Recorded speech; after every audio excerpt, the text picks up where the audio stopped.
శ్రీ మహంకాళేశ్వర ఆలయ చైర్మన్ గాజు రాంచయ్య గారు మనతో పాటు ఉన్నారు. సార్ నమస్తే అండి. అమ్మా నమస్కారం అమ్మా. సార్ ఎలా ఉన్నారు సార్? బాగున్నానమ్మా. ఇక్కడ ఎలా ఉన్నారు? చాలా బాగున్నాను సార్. ధన్యవాదాలు. ఇక్కడ అంటే ఓల్డ్ సిటీలో చూసుకుంటే కనుక అతిపెద్ద దేవాలయం శ్రీ మహంకాళేశ్వర అమ్మవారి దేవాలయం అని విన్నాం సార్. చెప్పండి మీ ఆలయ ప్రతిష్ఠ గురించి. అమ్మా మిరాలం మండి శ్రీ మహంకాళి దేవాలయం అప్పుడు 1809 సంవత్సరంలో అప్పటి మా పూర్వీకులు ఇక్కడ ఒక రాగి మొక్కను నాటి అమ్మవారిని ఇక్కడ స్థాపించడం జరిగింది. అప్పటి నుండి కూడా ఇక్కడ దినదిన అభివృద్ధిగా పూజలు బోనాల పండుగ ఎంతో వైభవంగా జరుగుతుంది. అదేవిధంగా 1985 సంవత్సరాన ఈ దేవాలయం నా పూర్వీకులు నాకు అప్పచెప్పారు. అప్పుడు ఒక చిన్న దేవాలయం ఉండే. తదుపరి 2015 నవంబర్ మాసాన అమ్మవారి సంకల్పన జరిగింది పునర్నిర్మాణం కోసానికి.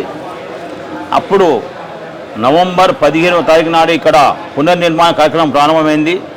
హంపి పీఠాధిపతి విరూపాక్ష విద్యారణ్య స్వామివారి చేతుల మీదుగా ఇక్కడ శంకుస్థాపన జరిగింది. చైత్రశుద్ధ పంచమి 16 చైత్రశుద్ధ పంచమి నాడు ఇక్కడ అమ్మవారు ప్రతిష్ఠించడం జరిగింది. పునర్ప్రతిష్ఠ కేవలం 126 రోజుల లోపల ఇంత పెద్ద దేవాలయం కట్టడం జరిగింది. సాక్షాత్తు అమ్మవారే నిలబడి ఈ దేవాలయం కట్టించుకొని నన్ను ఒక అటెండర్గా ఇక్కడ నన్ను అపాయింట్మెంట్ చేసింది అమ్మవారు. కాబట్టి మా అమ్మకు నేను ధన్యవాదాలు తెలుపుతున్నాను. బోనాలకు ఎలాంటి ప్రత్యేకమైనటువంటి ఏర్పాట్లు చేశారంటే అమ్మ ఇక్కడ ప్రతిసారి ఒక ప్రత్యేకతనే ఉంటుంది.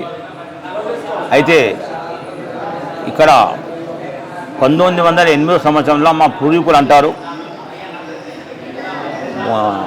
నది ఉప్పొంగింది ఇంత అంటే ఒక 8 ఫీట్ 9 ఫీట్ వాటర్ నీళ్ళు వచ్చినాయని. అయితే అప్పుడు మేమైతే పుట్టలేదు, మా పూర్వీకులు అందంగా విన్నాము. చార్మినార్కు ఈశాన్య భాగాన ఈ చార్మినార్ దేవాలయం ఇది.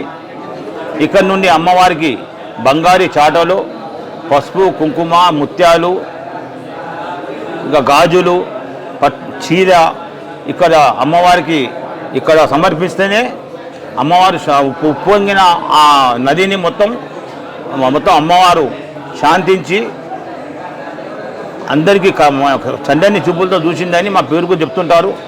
అది అంతవరకు మేము విన్నది అది. అదేవిధంగా ఇక్కడ 1986 నుండి శతచండీ హోమాలు ప్రతి సంవత్సరము బోనాలకి ఆషాఢ మాసంలో, అదే ఆశ్వీజ మాసంలో దసరా నవరాత్రులు కూడా చాలా బ్రహ్మాండంగా జరుగుతాయి. అదేవిధంగా ఈసారి బోనాల జాతర 6 తారీఖు నాడు అమావాస్య, 5 తారీఖు నాడు అమావాస్య ఉండే 6 తారీఖు నుండి మహాభిషేకంతో ప్రారంభమై ఈ నెల 30 తారీఖు వరకు అమ్మవారికి ఈ బోనాల జాతర పూజ కార్యక్రమం జరుగుతుంటాయి. భక్తులకు ఎలాంటి ఏర్పాట్లు చేశారు? అమ్మ భక్తులు మా ప్లేస్ చాలా పెద్ద విశాలమైన ప్లేసు. ఎంతోమంది భక్తులు వస్తున్నా కానీ మాకు ఎటువంటి ప్రాబ్లం లేదు. కాకపోతే భక్తులు వస్తుంటారు, దండం పెట్టుకొని పోతూనే ఉంటారు. 28, 29 నాడు చాలా అధికంగా పబ్లిక్ వస్తారు కాబట్టి, భక్తులు వస్తారు కాబట్టి వాళ్ళకి ఎటువంటి అన్ని ఏర్పాట్లు చేశాం. ఎటువంటి వాళ్ళకు కష్టం కాకుండా ఈజీ దర్శనం చేసుకునేటట్టు వాళ్ళందరికీ ఏర్పాటు చేయడం జరిగింది. శ్రీ మహంకాళేశ్వర మాతాదేవి ప్రత్యేకత, ఇక్కడ ప్రత్యేకత ఏంటంటే ఏం చెప్తారు? అమ్మ ఇక్కడ ఫస్ట్ ఒక చిన్న గుడి ఉండే, అమ్మవారికి ఒక గుడి ఉండే. తదుపరి అక్కడ నా సొంతం ఇల్లు, ఇక్కడ నా కార్ పార్కింగ్, ఆ ఇల్లు వీళ్ళు మొత్తం కలిపి శివ పంచాయతం మధ్యలో శివుడు, నైరుతి భాగాన గణపతి, వాయుమూలల అమ్మవారు, ఈశాన్య మూలల విష్ణుమూర్తి, ఆగ్నేయ మూలల సూర్యభగవంతుడు. అది శివ పంచాయతం. ఇది అమ్మవారు, 2 ధ్వజాలు, అదేవిధంగా క్షేత్రపాలకుడు ఆంజనేయ స్వామి, నవగ్రహాలు, బొడ్డురాయి, సుబ్రహ్మణ్య స్వామి. ఇక గుడికి మొత్తం ఈశాన్య భాగంలో యాగశాల ఇది నిర్మించుకోవడం జరిగింది. అప్పటిని కూడా ఇలా చాలా బ్రహ్మాండంగా జరుగుతున్నాయి, అన్ని మంచిగా జరుగుతున్నాయి. జాతర కార్యక్రమం ఎన్ని రోజులు జరుగుతుంది అంటారు? కార్యక్రమం ఎన్ని రోజులు జరుగుతుంది? టోటల్లీ 6 తారీఖు నుండి 29, 30 వరకు ఉంటుంది. ఇక్కడ 30 నాడు మారుబోనం ఉంటుంది. అమ్మ మాకు తప్పు జరిగితే క్షమించమని అమ్మవారికి మరి మారుబోనం ఎక్కించుకుంటూ 108 కమల దళాలతో, కమల పూలతో అష్టదళ పాద పద్మ సేవ చేస్తాం. ఆనాటికి పురవం ముగుస్తుంది. అలాగే ఇప్పుడు బంగారు బోనం బంగారు బోనంతో ఇక్కడ మీరు పూజ చేయబోతున్నారని విన్నాం, దాని గురించి చెప్పండి. అమ్మ 2018లో నాకు అమ్మవారి సంకల్పం ఇచ్చింది, బంగారు బోనం చేయించడం జరిగింది. 40 రోజులు పట్టింది ఆ బోనం చేయడానికి, 3 కళాకారులు 40 రోజులు పట్టింది. అప్పుడు 2018లో నేను ఫస్ట్ బంగారు బోనం ఊష్టం తెలుగు మహాసభ అని అమెరికాలో అవుతుంటాయి, ఆట తానా అని, అందులో నాకు ఆహ్వానం వచ్చింది. అక్కడ ఈ బోనం తీసుకుపోవడం జరిగింది. నాకు అక్కడ బోనం చేసిన తర్వాత నేను హైదరాబాద్కి వచ్చిన తర్వాత మరి ఒక ఆలోచన వచ్చింది. ఇక్కడ హైదరాబాద్ ఒక నెల మొత్తం ఆషాఢ మాస బోనాలు జరగాలి, దానికి ఏం చేయాలని ఒక ఆలోచన పెట్టి అప్పుడు సప్తమాతృకు సప్త బోనం అని ఇక్కడ నుండి ప్రారంభించాను నేను. ఫస్ట్ బోనం వచ్చి గోల్కొండ, రెండో బోనం వచ్చి బల్కంపేట ఎల్లమ్మ, మూడో బోనం వచ్చి జుబ్లీస్ పెద్దమ్మ, 4గో బోనం వచ్చి విజయవాడ కనకదుర్గ తల్లికి, 5వ బోనం వచ్చి ఉజ్జయిని మాంకాళి సికింద్రాబాద్, 6వ బోనం చార్మినార్ భాగ్యలక్ష్మి, 7వ బోనం వచ్చి లాల్ దర్బార్ శివమణి దేవాలయం. ఈ సప్త బోనం అని కాన్సెప్ట్ అని ఒక నెల మొత్తం కూడా ఇక్కడ అమ్మవారి బోనాలు జరుగుతూనే ఉంటాయి. నెల మొత్తం ఆషాఢ మాసం మొత్తం జరుగుతాయి.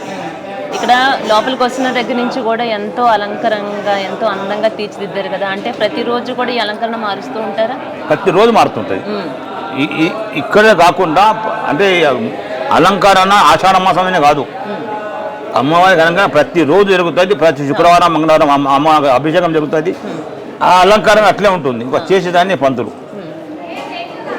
ఎలా అనిపిస్తుందండి భక్తులు అంటే జనరల్గా వచ్చే విధానం హిందీలో మాట్లాడు, హిందీలోనే వస్తుంది అంటే మీరు వాళ్ళకి కన్వర్ట్ చేసేస్తారు. कैसा दिख रहा मंदिर करे जब से कैसा दिख रहा बोल रहे ఓకే సరే. అలాగే అంటే ఇక్కడ వచ్చేటటువంటి భక్తుల్ని చూసుకుంటుంటే ఇప్పుడు భక్తుల రద్దీ ఏమైనా పెరిగే అవకాశం కనిపిస్తుంది అంటారా? దినదినం భక్తులు పెరుగుతున్నారు, దినదినం భక్తులు పెరుగుతున్నారు. లాస్ట్ ఇయర్ బోనాల పండుగ దాదాపు 2 లక్షల మంది వచ్చారు. 2 లక్షల మంది వచ్చారు క్రిస్టియన్ నుండి. అదే విధంగా నవరాత్రుల్లో కూడా ఈ ప్లేస్ అన్ని సరిపోదు కుంకుమార్చన గిట. ఈ రేపు శుక్రవారం నాడు అమ్మవారిని మేము ఎదుర్కొని వస్తాం. శనివారం నాడు లక్ష ఆకు పూజ ఆంజనేయ స్వామికి, ఆదివారం నాడు సూర్యభగవంతుని పూజ, సోమవారం నాడు సహస్ర లింగోత్సవం, మంగళవారం నాడు సుబ్రహ్మణ్య స్వామి పూజ, బుధవారం నాడు గణపతి పూజ, గురువారం నాడు జగద్గురు ఆది శంకరాచార్య పాదాలకు అదే ఆ స్వామికి పూజ చేస్తాం గురువారం నాడు. శుక్రవారం నాడు ఇక్కడ శాంతి కళ్యాణం ఉంటుంది. అయితే మహా పూర్ణాహుతి, తదుపరి శాంతి కళ్యాణం, ఆ తదుపరి విజయవాడ కనకదుర్గ అమ్మవారిని మాకు సారీ తీసుకొస్తారు. విజయవాడ దేవాలయం నుండి కనకదుర్గ అమ్మవారి దేవాలయం నుండి ఇక్కడికి సారీ వస్తుంది, అక్కడే వస్తుంది. ఈవో అందరూ వస్తారు, సారీ వస్తుంది. ఈసారి మంత్రి కూడా వస్తా అని చెప్పారు, సంతోషం ఆయన వస్తే కూడా. అదేవిధంగా శనివారం నాడు ఇక్కడ అమ్మవారికి 1 లక్ష పూలతో ఫస్ట్ పులంగి సేవ అన్ని అలంకరణ ఉంటుంది. దాన్ని 5 కేజీ మల్లెపూలు, 1 లక్ష మల్లెపూలతో మీదికి అమ్మవారికి అభిషేకం చేస్తాం. అలాగే ప్రభుత్వం నుంచి మీకు ఎలాంటి సహాయ సహకారాలు అందుతున్నాయి టెంపుల్ సంబంధించి? ప్రభుత్వం నుండి మాకు 5 లక్షలు ఇంతకుముందు అందేది. ఈసారి మేము అంటున్నాం, మేము రిక్వెస్ట్ చేస్తున్నాం. ప్రభుత్వంలో రేవంత్ రెడ్డి గారి ప్రభుత్వంలో మీకు రేవంత్ రెడ్డి అన్ని దశాబ్ది ఉత్సవాలు చేస్తున్నారు, చాలా మంచి పద్ధతి, చాలా మంచి మాట. అదేవిధంగా ఈసారి కూడా ఎంకరేజ్ చేశారు. పోయినసారి 15 కోట్ల బడ్జెట్ ఉండే, ఈసారి 20 కోట్లు చేశారు. మేము రిక్వెస్ట్ చేస్తున్నాం 25 కోట్లు చేయమని మేము అర్జీ పెట్టుకున్నాం. అది బహుశా అది కూడా మా కోరిక నెరవేరుతుందని కోరుకుంటున్నాం. ఇక్కడ ప్రతి ఒక్కటి కూడా మీరు చేసినటువంటి విధి విధానాలు కావచ్చు, ఇక్కడ ఉన్నటువంటి ఏర్పాట్లు కావచ్చు, ఎన్నో సంతోషంగా అనిపిస్తుందండి మాకు చూడటానికి కూడా. ఇక్కడికి వచ్చినందుకు కూడా చాలా సంతోషంగా ఉంది. ఒక్కసారి మీరు 2 మాటల్లో వీఫీ న్యూస్ ప్రేక్షకులకు, ఇక్కడ భక్తులకు మీరు ఏం చెప్పదలుచుకున్నారు? ఆషాఢ మాసంలో జరిగేటువంటి బోనాల జాతరకు ప్రతి ఒక్కరు కూడా నిష్ఠగా, నియమంగా, భక్తిపూర్వకంగా అమ్మవారిని సేవ చేసుకుంటే 1 సంవత్సరం పాటు మనకు అందరం చల్లగా ఉంటాం. అమ్మవారి దీనివల్ల అందరు బాగుంటాం. కాబట్టి ప్రతి ఒక్కరు వచ్చి ఈ బిరాలమండి మాంకాళి దేవాలయానికి వచ్చి మీరందరూ దర్శనం చేసుకొని అమ్మవారి కృపకు పాత్రలు కాగానే మనమే చేస్తున్నాము. థ్యాంక్ యూ అండి, థ్యాంక్ యూ సో మచ్.